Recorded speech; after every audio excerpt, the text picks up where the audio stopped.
So, continuing with the theme of myth, you're quite lucky actually, because my original plan for this evening was to do a kind of a rather self-indulgent desert island discs, which might have been quite fun, and following on from Jayaratna's a sort of poetical autobiography. But I kind of figured that most of the music I would play would be kind of like noise to your ears. So in the end, I was talked out of it, and I was reminded that I'd expressed some interest in talking about the order in terms of myth, which is equally fine and will be less stressful on your ears, I imagine, than the alternative choice. So there we go. I'll do the desert island disc some other time. Maybe there'll be another opportunity for that. Yeah, it's a good way of getting to know people, listening to the music that they listen to and trying to kind of make sense of it. So how on earth can they listen to this rubbish? No tunes. Anyway, I digress. So you'll all be aware of order members, of course. So you've met us, you've seen us around wearing these funny strips of cloth, and you've heard of our funny names. And many of you have met order members in other situations as well. So it's not just us in Shrewsbury, but order members all over the place. And some of you have even asked to join the order. Yeah. So everyone here is at least sort of familiar with the idea of the order of order members. So in a way, it might come as a bit of a surprise to you if I say that actually the order doesn't really exist. Yeah, it doesn't really exist. What does he mean by that? I'll tell you what I mean by that. It doesn't have any articles of association. It doesn't have a constitution. It doesn't have any legal status. You don't pay a subscription to join it. It doesn't really have any sort of defined sets of rules. Yeah, and it doesn't really have any of the things that you would normally expect to have for something that exists as an institution. So my first point, which is a really important point to hold, is that if the order doesn't exist, the thing that the order exists least of all as of anything is an institution. Okay, so that's an important thought. So hold that thought for a minute. I'll talk a little bit later about what I think it is. But I need to go back. I need to take you back to about to the mid to late 60s. Yeah, to where Ergyan Sangharakshita has been invited to return to the UK after 14 years or so practicing as a Buddhist monk in India, to kind of mediate between two essentially warring factions of British Buddhism, which are the only two real factions of British Buddhism. So British Buddhism isn't in a particularly great space at this time in the mid-60s. So on the one hand, forgive me if for some of you this is very familiar ground, others will not have heard this at all, and it might be quite interesting. So you've got the Buddhist Society, which, as the name suggests, is a society to which you do pay a subscription to join. And the society is based in Eccleston Square in London, and its president is the redoubtable Christmas Humphreys, who rules it with a rod of iron and is also a judge. He's a High Court judge. I believe he's also a hanging judge. So he was one of the last judges who got to put the sort of black cap on to condemn people to death. That's anecdotal. That may not be. That's my understanding. Other people may correct me. But he was a High Court judge and interested in Zen Buddhism. So the Buddhist Society is open for people to join in return for a subscription, and it has a library and it has a lecture hall, and people come and hear lectures about Buddhism and have a cup of tea, borrow books from the library, and they pay to be members. So it's for people who are interested in Buddhism. Yeah, you wouldn't necessarily have to call yourself a Buddhist. But Christmas Humphreys, I do believe, did. He even written a little book about Zen Buddhism. But he was very essentially open to all kinds of different Buddhist influences from a sort of Buddhological perspective, just interested in the whole kind of world of Buddhism. So you get that. You've got the society, which is sort of quite liberal and sort of intellectual, really. And on the other hand, you've got the English Sangha Trust, which is takes a very sort of strict view of Buddhist orthodoxy residing in the Theravada, in the kind of old school of Buddhism, and it identifies very closely with that sect of Buddhism, to the exclusion of pretty much everything else. And for various reasons that I can't quite recall, these two, probably to do with the relative differences in outlook and liberalism, these two Buddhist groupings are at loggerheads. And so Sangharakshita is, as the senior most living British Buddhist monk, I should say, is invited back to England to try and kind of mediate between the two. So he moves into the Hampstead Buddhist Vihara, lives there as their resident bhikkhu, and does his best to kind of sow the seeds of harmony, if you like. So he does holds lots and lots of lectures, and he does them in both places and for both organisations. He tries to straddle the gap between the Buddhist Society and the English Sangha Trust. For various reasons, it's a long story which is really worth reading if you haven't read Bhante's autobiography. I think this is in Moving Against the Stream, this whole episode of starting a new Buddhist movement. So story unfolds, history unfolds, and eventually, while he is on a farewell trip to India with his friend Terry, he receives a letter from one of the trustees of the English Sangha Trust informing him that for various murky reasons, he is no longer wanted as the resident bhikkhu, and they're going to find somebody else. Yeah, something to do with the kind of, it's something to do with the conduct unbecoming of a bhikkhu, and it's not really made clear. And Sangharakshita's first response when he gets this letter is to turn to Terry and said, this means the birth of a new Buddhist movement. And he doesn't know what he means or what kind of Buddhist movement he has in mind at that point. But that's the immediate kind of inspiration that comes to him. He can no longer work with the existing structures, one of which is heavily institutionalized and the other is very heavily and narrowly identified with one particular sect of Buddhism. Can't work with them. It wasn't his intention to do that. He would have happily worked within the existing structures if the existing structures, from his point of view, had been fit for purpose. But they apparently weren't. So one thing leads to another. And in 1967, he founds the Friends of the Western Buddhist Order. And then a year later, the first ordinations take place into the Western Buddhist Order. And I've got a picture. Not a particularly good quality one, but I'm going to try and share it with you, of the first ordination.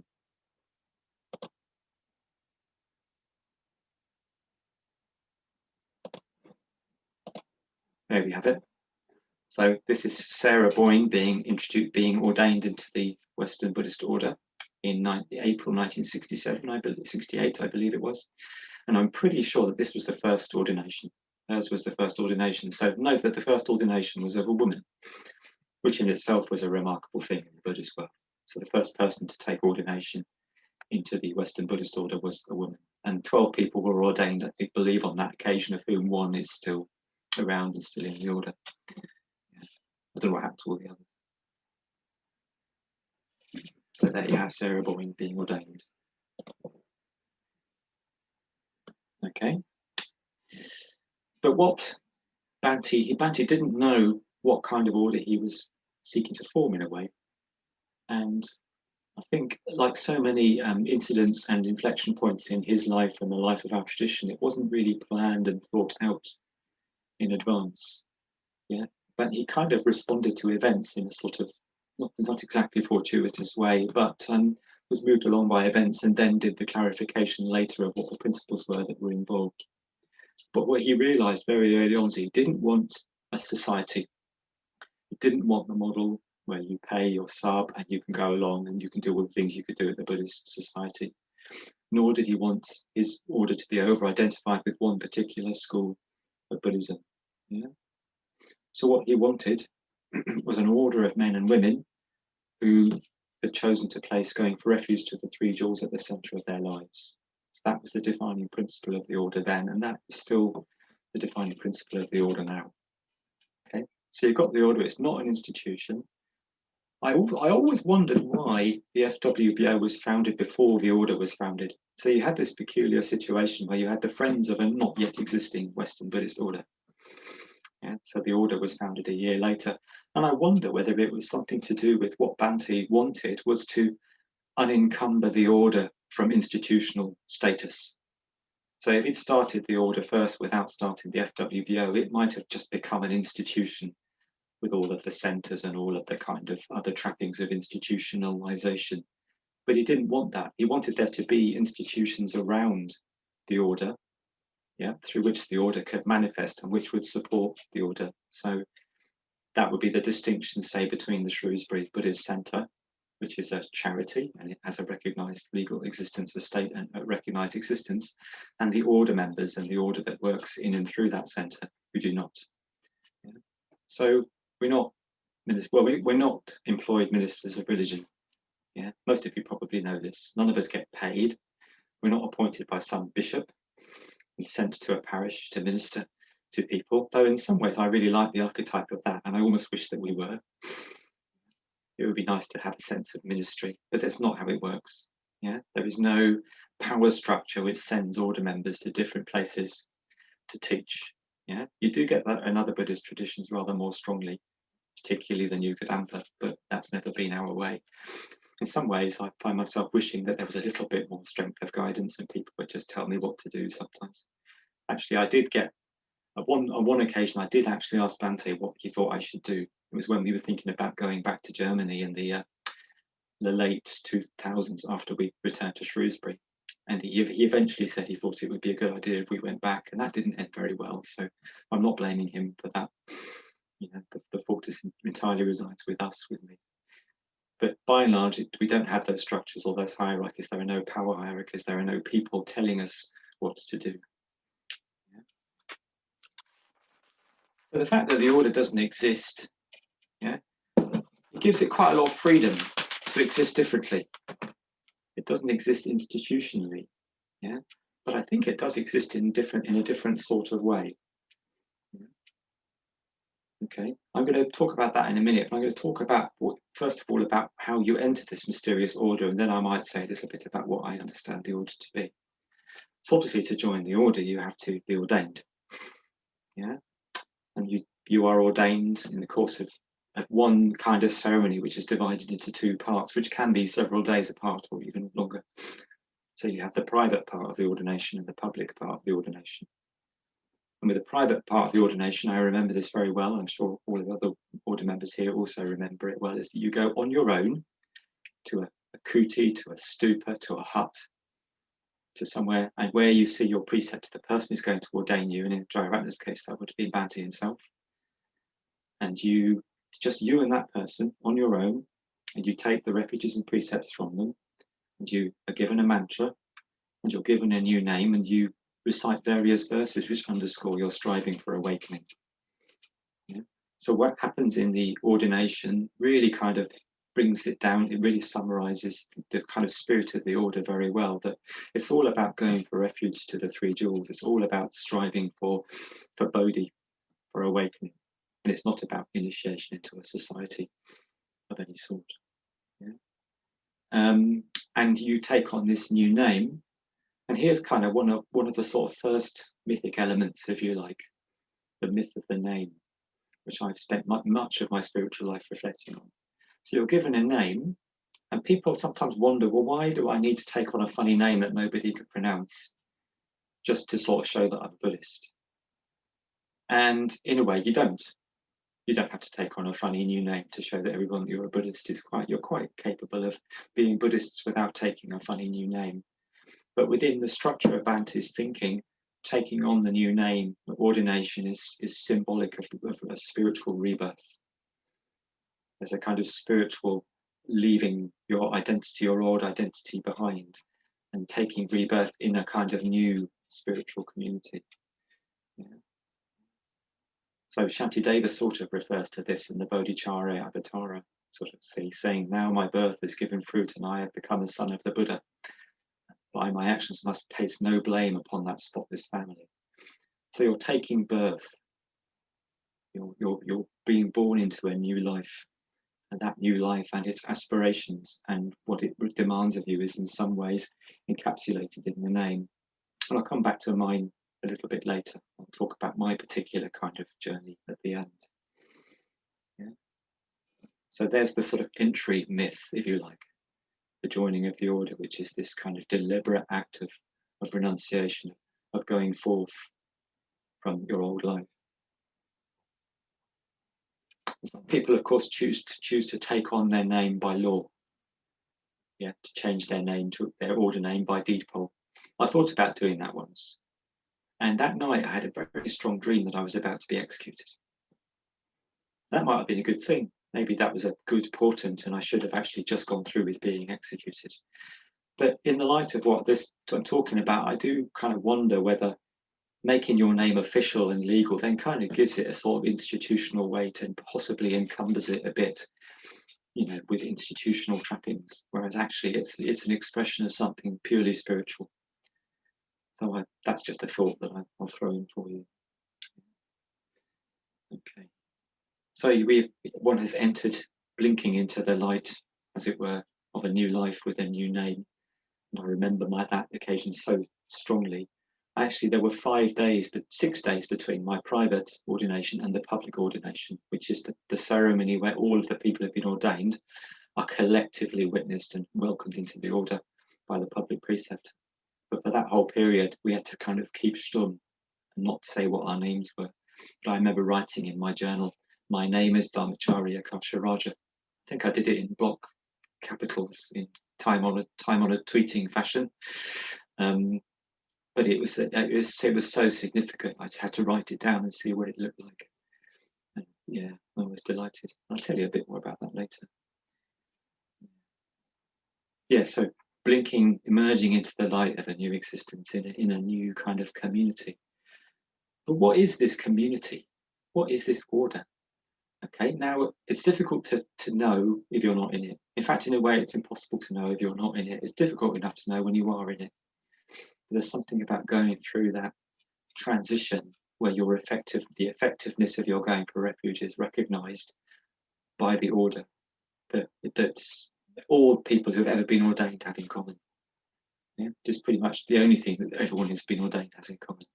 Everyone is then ejected into this new community, this new kind of mode of being.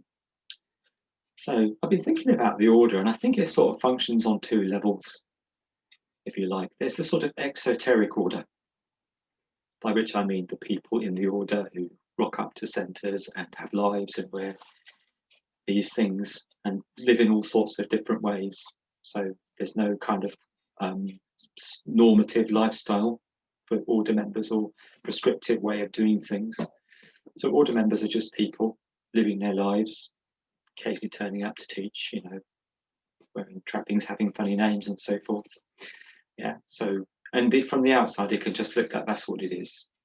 But then I think there's also the esoteric order, in the sense of the kind of secret order, which in a way, you, as the meaning of the word esoteric suggests, is kind of secret. It's something that's revealed to you through initiation.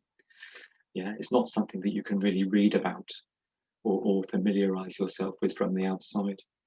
And what that esoteric order consists of is a good question. Now, Bantu talks a lot in places about this thing called the third order of consciousness, right? So we have two normal orders of consciousness that you might say that we have our individual consciousness. So there's me as an individual, and then there's like a sort of group think, hive mind, which is more maybe the sort of consciousness you get with a kind of mob of football fans or something. Yeah, just as an example. So a consciousness which is sort of of which conformity is demanded. Yeah, maybe that's more the way to put it. So consciousnesses that tend to sort of merge and form a kind of hive mind, where individuality is subsumed and sort of disappears. So you've got the individual consciousness, my consciousness and everyone else's consciousness separately, and this hive kind of merged consciousness. But the kind of consciousness that arises in the order when it's functioning at its best is neither of these things, but it's a kind of higher third. And this is what Bantu calls the third order of consciousness. And it's where there is harmony and when there is kind of congruence and sort of, a close degree of understanding, but people retain their sort of individuality at the same time. So there's both harmony, quite an intense sort of harmony and sort of, intense communication of experience and sharing. But at the same time, people retain their kind of sense of individuality. Yeah, so there's like the consciousness kind of goes up a notch, if you like, it goes up to another level. And the image he sometimes uses for this is of an orchestra. if an orchestra is playing well together, then you get all of the individual voices, as it were, but you get the overall effect of the orchestra, which is one of a kind of harmonious blending, but in which all of the voices retain their distinct identity. And that, I think, is quite a good way of looking at what the order can be when order members get together in any number, this sense of moving towards a higher, converging on a kind of higher degree of consciousness. Yeah, particularly when the order is engaged in large-scale devotional practice, maybe on a convention or something like that, but also in gatherings like the chapter that all of the men here are part of. We probably all had that shared experience that we all get elevated somehow. Yeah, our consciousness, I find my consciousness gets sort of drawn upwards and kind of rarefied and refined just through being in that context with other order members.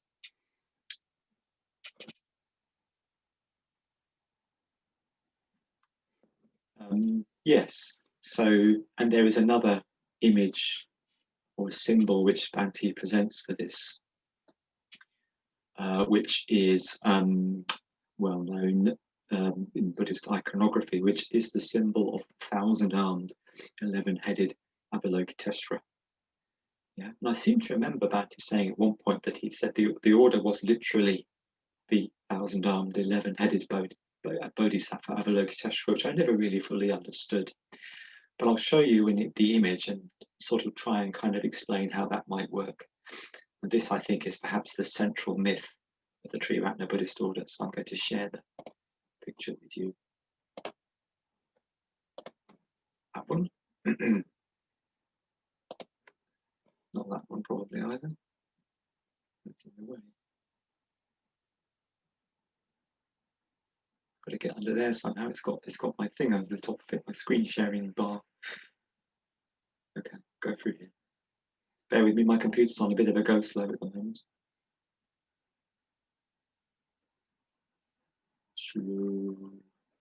Just reflect, relax, be mindful.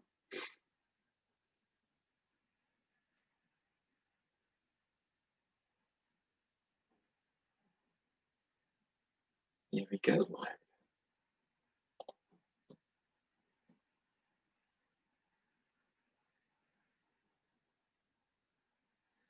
There we go.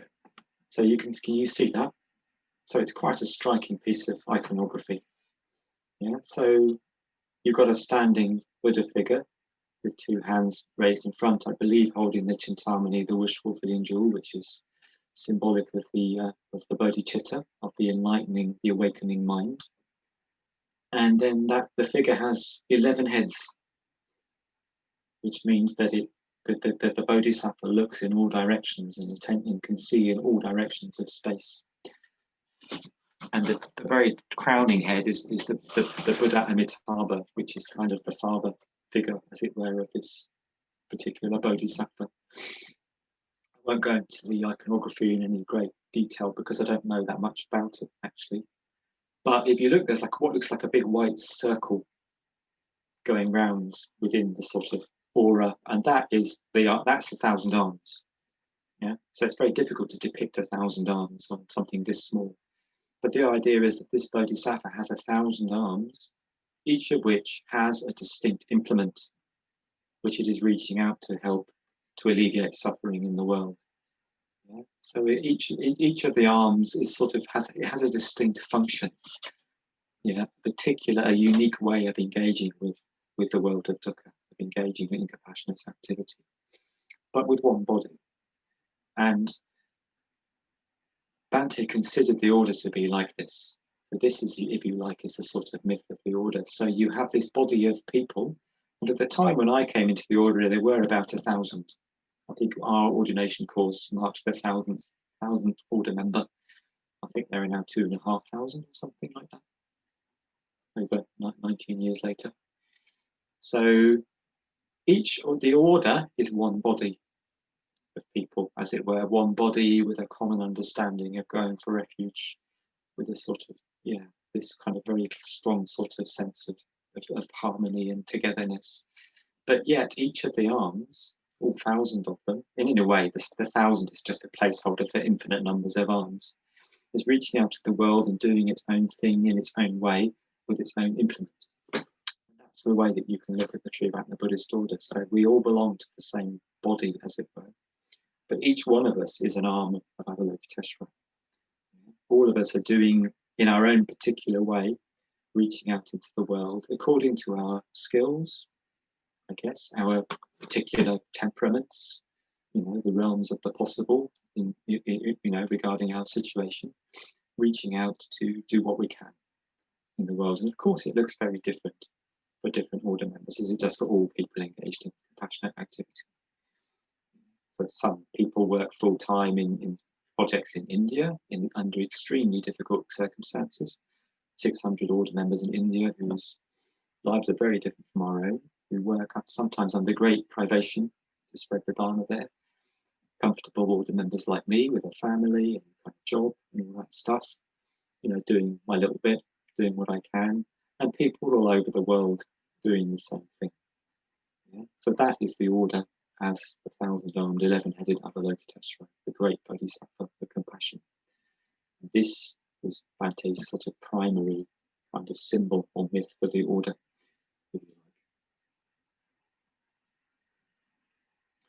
What I think can happen is that people fall out, people get disenchanted, people get scratchy, even in the order.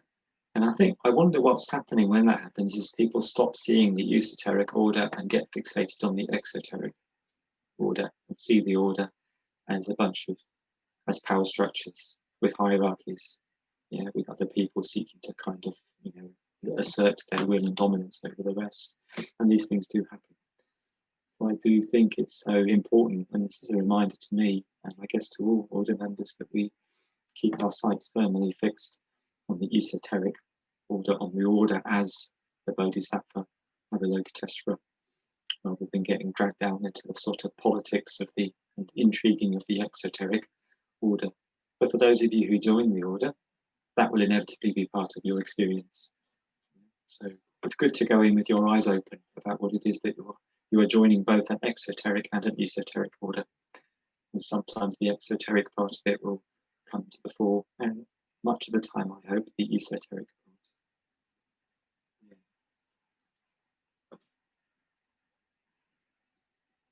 I mean, there are many other ways in which you could talk about the order that is not an institution, that doesn't really exist. You can talk about it as a network of spiritual friendships, it's a network of Kalyana Mitrata. So spiritual friendship being the lifeblood of the order. You could almost say that spiritual friendship is the lifeblood of this Bodhisattva, I suppose. Without spiritual friendship, the whole thing would ossify and wither up and blow away.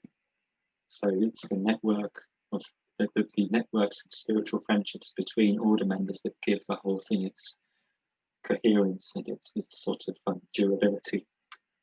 So that's another kind of sort of myth, I suppose, of the order.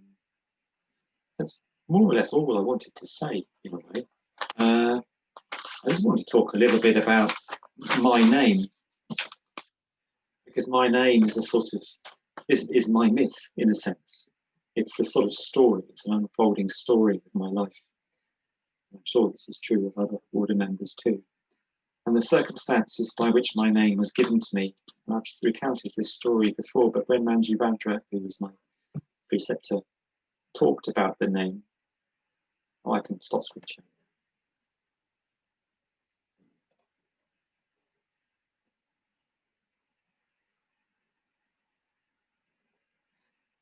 Yeah, so when he gave me my name, I mean, most names, when they're explained, are a kind of celebration, or they're often a kind of celebration of qualities. Yeah, the sort of jewel-like qualities, or the Vajra-like qualities, the adamantine qualities, or the heroic or noble. Yeah, but my name was more like a warning or an admonition. Yeah, I'll explain that. So it's got two elements. There's the Akasha and the Raja, and those two elements form a kind of uncomfortable sort of duo. In some ways, they don't always rub along very well together. So the Akasha is this sort of principle of infinite open space and sky. Yeah, it's kind of like the sort of open dimension of being, if you like, the sort of the space in which the visions of bodhisattvas and Buddhas unfold. The sort of openness, the infinite expansiveness of the unenlightened heart, of the enlightened heart, of the unconditioned, all of those things. Yeah? Whereas the Raja, now the Rajas are sort of, well, the way it was explained to me, well, there are lots of ways of interpreting this. The Raja's a kind of leader. He's a bit of a kind of, he's a king, is what the word literally means. So there's a sort of kingly quality of kind of wanting to lead, of ambition of a certain sort. And Manjubhadra explained it to me as to say that you've got your Raja, which is quite strong in you, which I hadn't really seen. I hadn't really seen that I like to kind of lead and all that sort of stuff. But he had. And he said, you've got that part in you. Now make sure it's directed in the right way. Yeah. So if you're going to have ambition, make sure it's a sort of spiritual and dharmic ambition and not an ambition for the things of the world. Yeah. So just be wary about getting caught up in kind of worldly gain and success. At least that's my sort of paraphrasing of what he said. And that's been a sort of guiding principle for me. And often when I'm unhappy or in conflict, I return to that. I return to that essential kind of dichotomy between those two parts of my name. Yeah, which is in the ascendancy at any given time? Is it the Raja or is it the Akasha?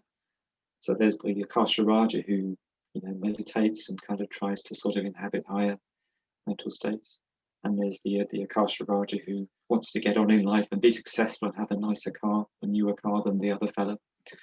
Yeah, which is I'm a bit less prone to these days, but I used to sort of confess that I would look at people's number plates and go, car's newer than mine. What a failure. Yeah. Well, my car's newer than his. Ha ha ha ha. But I'm not quite as bad as that anymore. But there was a sort of tendency towards worldly gain, worldly comparison, trying to get on in the world in that sort of way. And that was what Manjubhadra was warning me against. And it's an ongoing story. I think it's an unfolding. Yeah, it's as a guiding myth in my individual life as part of this order. And I should just wind up by saying, so I've spent 2/5 of my life, pretty much just under 2/5 of my life as an order member.